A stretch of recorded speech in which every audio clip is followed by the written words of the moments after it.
Hi, welcome to Beyond Boxes, where I talk about labels and identity, about boxes and those of us that don't fit in them, about in-betweeners, when we sit somewhere on a spectrum or we're a mixture of different identities and can struggle to find our place in this world because we can feel othered not just by the majority, but by other minority and marginalised groups, like bisexual erasure and invisibility, both by straight people and by other members of the LGBTQIA+ community. I'll talk more about that in a separate video. This is going to be a whole series on labels and identity.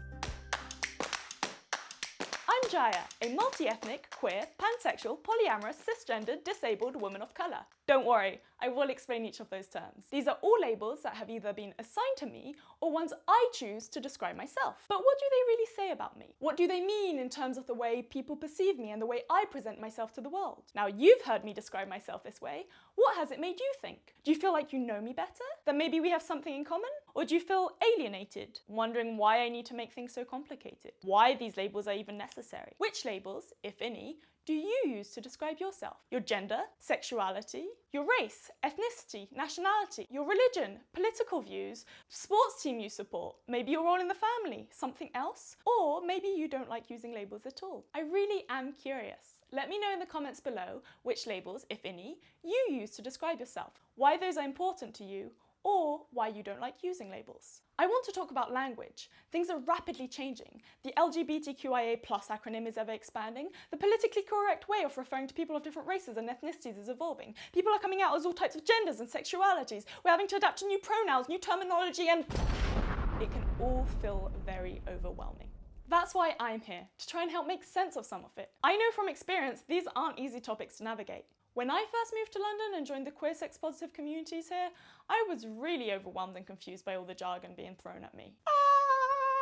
Now, it's just part of my everyday life and has become second nature. I'm aware I live in a bubble amidst my social circles in London, and I want to break that bubble and make this stuff accessible to everyone, regardless of your background, your age, your politics, and any way that you do or don't identify. My aim is not to attack or demonize. I want to talk about my experiences and offer my opinions. Maybe you agree, maybe you can relate, and maybe not. But perhaps it's an opportunity for some clarity around certain topics, especially if you don't have someone in your life you can ask, or if you feel embarrassed doing so, which can so easily happen in today's call-out culture. For now, my aim is to introduce myself. So let's start by defining all those labels I used earlier. First up, multi-ethnic. I have a very mixed background. I'm a mixture of Jamaican, Indian, Scottish, Irish, French, English, Chinese, and probably a whole bunch of others I don't know about. I'm afraid to do a DNA test in case I break it.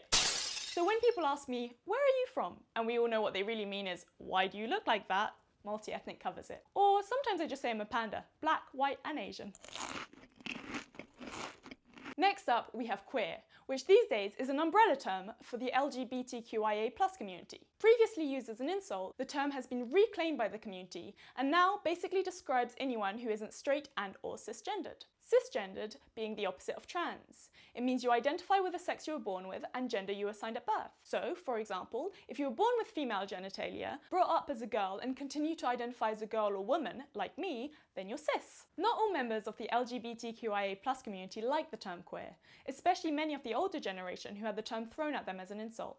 So, unless you identify as queer yourself, please be mindful when using the word. It's safest to only do so when referring to someone you know identifies as such. So you could say something like, this awesome queer YouTuber Jaia is doing a great series on labels and identity that you should subscribe to. That kind of thing's allowed. I identify as queer because I'm pansexual, which basically means my attraction to someone is not dependent on sex or gender. Similar to bisexual or polysexual, but even more encompassing of the full range of genders. I still also use bisexual to describe myself because I kind of consider that an umbrella term to describe anyone who is attracted in any way to more than one gender. Next, polyamory, which is ethical non-monogamy. Dating, loving, and sleeping with multiple people at a time whilst being open and honest with all of one's partners. For me, that's often partners of different genders, but that's not always the case for everyone. So, I'm a multi-ethnic, queer, pansexual, polyamorous, cisgendered woman. Hopefully you understand what that means now. I also happen to be disabled. Although I look healthy and able-bodied, sadly that's not the case.